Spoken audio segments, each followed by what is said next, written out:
Hello everybody, I am Udit शिमली representing cyber law support. कैसे आप सब? होपफुली लॉकडाउन में होंगे, सेफ होंगे और लॉकडाउन का पालन कर रहे होंगे। तो आज हम बात करेंगे हमारे साइबर लॉ टॉपिक के बारे में, जिसका नाम है ATM card skimming. ATM card, ATM कैसे यूज करते हैं और उसके अंदर स्किमर्स कैसे लगते हैं और उसका कैसे अनलॉफुली यूज होता है और कैसे साइबर फ्रॉड होता है। सबसे पहले जानेंगे कि हम एटीएम कैसे यूज करते हैं। तो उसका बहुत सिंपल सा मेथड है जो कि काफी लोगों को पता होगा, जो कि रेगुलर बेसिस पे पैसे निकालते हैं और उसी से हमारा डे टू डे लाइफ चलती है। और ये काफी नॉर्मल प्रोसेस है जिसको मैं आप बहुत फास्ट और क्विकली मैं आपको समझाऊंगा। इसके अंदर क्या होता है कि आपका जो एटीएम कार्ड होता है, एटीएम का जो बैंक से आपको इशूड कार्ड होता है, उसके पीछे की साइड में एक ब्लैक स्ट्रिप होती है। वो ब्लैक स्ट्रिप होती है, वो मैग्नेटिक स्ट्रिप कहते हैं उसको, जो कि 3 लेयर्स में डिवाइड होती है। उसके अंदर आपका सारा का सारा डेटा जमा होता है। और जब आप उस कार्ड को आप अपनी एटीएम मशीन के अंदर, जो एक वो ब्लॉक होता है जो कि कार्ड रीड करता है, तो जब आप उस मशीन के अंदर उस कार्ड को इंसर्ट करते हैं और जब वो कार्ड रीडिंग होती है, तब वो जो इंफॉर्मेशन होती है वो आपके बैंक सर्वर तक पहुंचती है। और फिर वो बैंक सर्वर अप्रूव करता है कि हाँ यार बॉस, ये कार्ड एकदम सही है। और उसके बाद आप अपनी इंफॉर्मेशन डालते हैं, आप अपना अमाउंट डालते हैं, ओके पे क्लिक करते हैं और आपका पैसा आपको मिल जाता है। This is as simple as that. बहुत सिंपल लगता है, बहुत इजी वे भी है। लेकिन अब आप पूछेंगे कि इसके अंदर फ्रॉड हो सकता है, तो जी हाँ, इसके अंदर भी फ्रॉड हो सकता है। और काफी टाइम से फ्रॉड चलता आया है और आज के टाइम में भी काफी रेगुलर बेसिस पे ऐसे फ्रॉड्स हमको देखने को मिलते हैं। अब पूछते हैं कैसे।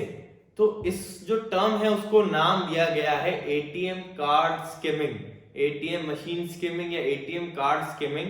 जिसके अंदर क्या होता है कि स्किमर डिवाइसेस आजकल नए हैकर्स ने निकाल दिए हैं, जो कि क्या होते हैं कि जब आप अपना कार्ड डाल रहे हैं और जब आप वापस उसको निकाल रहे हैं, तो जो स्किमर होता है, जो कि एग्जैक्ट सेम डिजाइन होती है उस एटीएम मशीन की, क्लोन स्किमर होते हैं जो कि उसके ऊपर पेस्ट हो जाते हैं, जो कि आपको स्क्रीन के ऊपर भी दिख रहा होगा। तो जब आप उसके अंदर वो पेस्ट हो जाते हैं और जब आप अपना कार्ड डालते हैं, इंफॉर्मेशन जब आपके बैंक को पहुंचती है, उसी के साथ साथ उसी स्किमर के अंदर चिप लगी होती है, जो कि आपकी पर्सनल कार्ड की इंफॉर्मेशन भी खुद भी ग्रैब कर लेती है। उससे आपका कार्ड नंबर, अकाउंट नंबर, ये सारी चीजें उस स्किमर के अंदर आ जाता है डेटा सारा। अब आप डालेंगे अपना पिन। तो पिन को चुराने के 2 तरीके होते हैं बॉस। फर्स्ट तरीका होता है कि जो कीबोर्ड होता है, जो कीपैड होता है, जो नंबर प्लेट जिसको आप कह सकते हैं, जिसके अंदर आप अपनी पिन रजिस्टर करते हैं, वो same to same duplicate pin उसका कार्ड जो होता है या जो चिप होती है, जो प्लेट होती है, वो पेस्ट हो जाती है। तो जब आप अपना कार्ड डालेंगे, जब आप अपना पिन डालेंगे और जब आप उसको रजिस्टर करेंगे, तो वो same to same duplicate pin के अंदर भी, प्लेट के अंदर भी रजिस्टर हो जाता है। सेकंड ऑप्शन इज कि जो जस्ट जहां पर पिन होती है उसके जस्ट अपोजिट साइड में, ऊपर की साइड में एक छोटे से होल के अंदर कैमरा लगा होता है कि जब आप पिन डालेंगे तो उस कैमरे के अंदर आपकी इंफॉर्मेशन रजिस्टर हो जाएगी। अब होता क्या है इन चीजों से? होता यह है कि एक दिन के अंदर एटीएम, फॉर एन एग्जाम्पल, 40 लोगों ने यूज किया, 40 people used an ATM in some of the branch और कोई लोकेलिटी के अंदर। जो स्किमर होता है उसने 40 लोगों का डाटा अपने पास ले लिया और 40 ही लोगों के पिन भी उस या तो प्लेट ने ले लिया या उस कैमरे में रिकॉर्ड हो गए। अब क्या होगा कि रात को जो अपराधी है, क्रिमिनल है, वो आएगा, जिसने वो सब कुछ लोकेट किया होगा, वो सबको डिस्पैच करेगा, उन चीजों को डिस्पैच करेगा, वो अपने घर जाएगा या जा भी जाएगा, उससे जो ब्लैंक कार्ड्स होते हैं वो उसके अंदर आपकी डाटा को पेस्ट करेगा, अपने सॉफ्टवेयर से आपका डाटा निकालेगा, कैमरे में चेक करेगा। अगर उसने कैमरा फिट किया है तो, वरना जो प्लेट होती है उसके अंदर से आपका डाटा निकलेगा।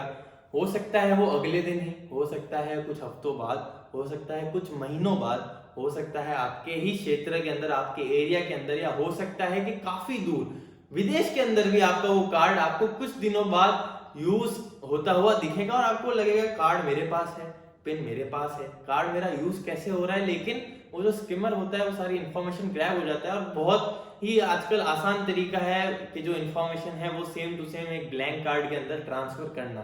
तो इस तरीके से होती है ATM card skimming, ATM machine skimming, जो कि लगती बहुत बहुत नेचुरल प्रोसेस लगता है अपन को कि आप एटीएम में जाके पैसे निकलवा रहे हैं और आप अपना काम कर रहे हैं, लेकिन कुछ ही टाइम बाद आपको पता चलता है कि आप एक फ्रॉड का शिकार हो चुके हैं और आपके अकाउंट से जितने रुपए हैं, चाहे वो हजारों हो चाहे लाखों हो, वो उड़न छू हो चुके हैं और फिर उन क्रिमिनल्स को पकड़ना काफी मुश्किल हो जाता है। तो ये जो चीज है उससे कैसे बचा जाए, तो अब मैं आपको बताऊंगा prevention of ATM card skimmers और एटीएम कार्ड स्किमिंग। तो उसके प्रिवेंशन कुछ खास नहीं है, बस आपको अवेयरनेस रखनी है, बेसिक अवेयरनेस रखनी है अबाउट एटीएम मशीन, आप उसको कैसे यूज कर रहे हैं और आप उसको कैसे देख रहे हैं।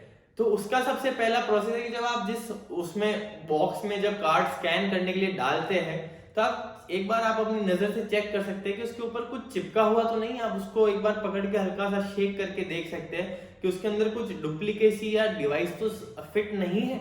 सेकेंड इज ऑप्शन इज कि आपका जो प्लेट है, जो पिन नंबर है, अगर उसमें कोई भी word, for example cancel, enter, कोई भी डिजिट 7142 कोई भी डिजिट अगर काम नहीं कर रहे हैं और या फिर वो शेक कर रहा है, बहुत ज्यादा शेक कर रहा है, या आपको ऐसा लग रहा है कि वो बटन सही काम नहीं कर रहा है या डुप्लीकेट बटन है, तो आप उससे एक बार के लिए कैंसिल करें अपना ट्रांजैक्शन, उससे बचे।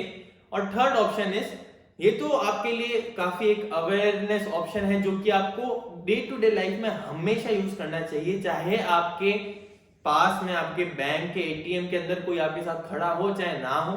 आप हमेशा अपना जब पिन डालें तो अपना हाथ को ऐसे रख के, जैसा कि आपको स्क्रीन पर दिख रहा है उसी तरीके से आपने हाथ को रख के ऐसे पिन डाले, जिससे क्या होता है कि ऊपर के साइड में जो कैमरा लगा होता है वो आपके एटीएम को ना, आपके पिन को ना भाप पाए।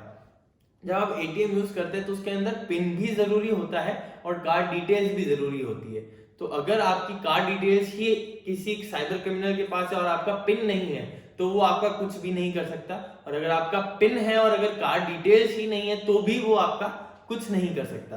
तो ये दोनों ही चीजें आपके लिए काफी मतलब अवेयरनेस आपको रखने की इसमें जरूरत है। अगर आपको लगे कि आपकी जो प्लेट है, जो कि पिन की प्लेट होती है, वो उसमें कुछ गड़बड़ आ रही है, या आपको कहीं हिडन कैमरा दिख जाए, या आपको अगर उसके अंदर पेस्टेड वो प्रोडक्ट दिख जाए, तो फिर आप उसी समय अपने बैंक को कंप्लेन करिए। आपका बैंक उसके अंदर आपकी हेल्प करेगा। वैसे तो आजकल काफी अच्छे डिजाइन के, एडवांस डिजाइन के बनने लगे हैं एटीएम, जिसके अंदर क्लोनिंग करना थोड़ा सा मुश्किल होता है, जिसके अंदर स्किमर्स फिट करना भी थोड़ा मुश्किल होता है, लेकिन फिर भी आजकल के टाइम में हैकर्स भी बहुत ज्यादा टेक्नोलॉजिकली और बहुत ही ज्यादा आगे बढ़ चुके हैं, तो उनके लिए भी कोई बहुत बड़ी बात नहीं होती ये चीजें करना। तो एक ही दिन चाहिए होता है दुर्घटना घटने के लिए, कुछ अपन को वेट नहीं करना पड़ता है। ऐसा पॉसिबिलिटी नहीं है कि हमारे साथ ये नहीं होगा, ये किसी के साथ भी हो सकता है और काफी लार्ज बेसिस पे ये रेगुलर लोगों के साथ घटना होती रहती है। अगर आपके साथ कभी ऐसी कोई घटना हुई है या आपने कभी ऐसी कोई प्रॉब्लम फेस करी है, आपको अपना कोई फीडबैक देना हो, आपको क्या प्रॉब्लम्स फेस करनी पड़ी, आपने उस प्रॉब्लम्स को कैसे ओवरकम किया, या फिर आपने कभी कोई ऐसा ही प्रॉब्लम या जो फ्रॉड हो रहा है वो आपने कभी आइडेंटिफाई किया, कभी आपने कैमरा देखा या कभी आपने कोई स्किमर देखा, अगर आपने ऐसा कभी देखा है तो मेरी सोशल साइट्स के लिंक मेरे डिस्क्रिप्शन में है, आप उसमें जरूर अपना जो है फीडबैक दीजिए। मैं आपके नाम के साथ आपको मेंशन करके आपकी पूरा इंसिडेंट अपने उस पर डालूंगा सोशल मीडिया पे, जिससे कि लोगों में और अवेयरनेस बढ़े। हो सकता है कि आपके साथ जो हुआ वो आप किसी और 100 लोगों को, 1000 लोगों को करने से बचाए। तो इस चीज में मुझे आपकी हेल्प चाहिए और उसके अलावा ख्याल रखिए। God bless, good luck, be aware.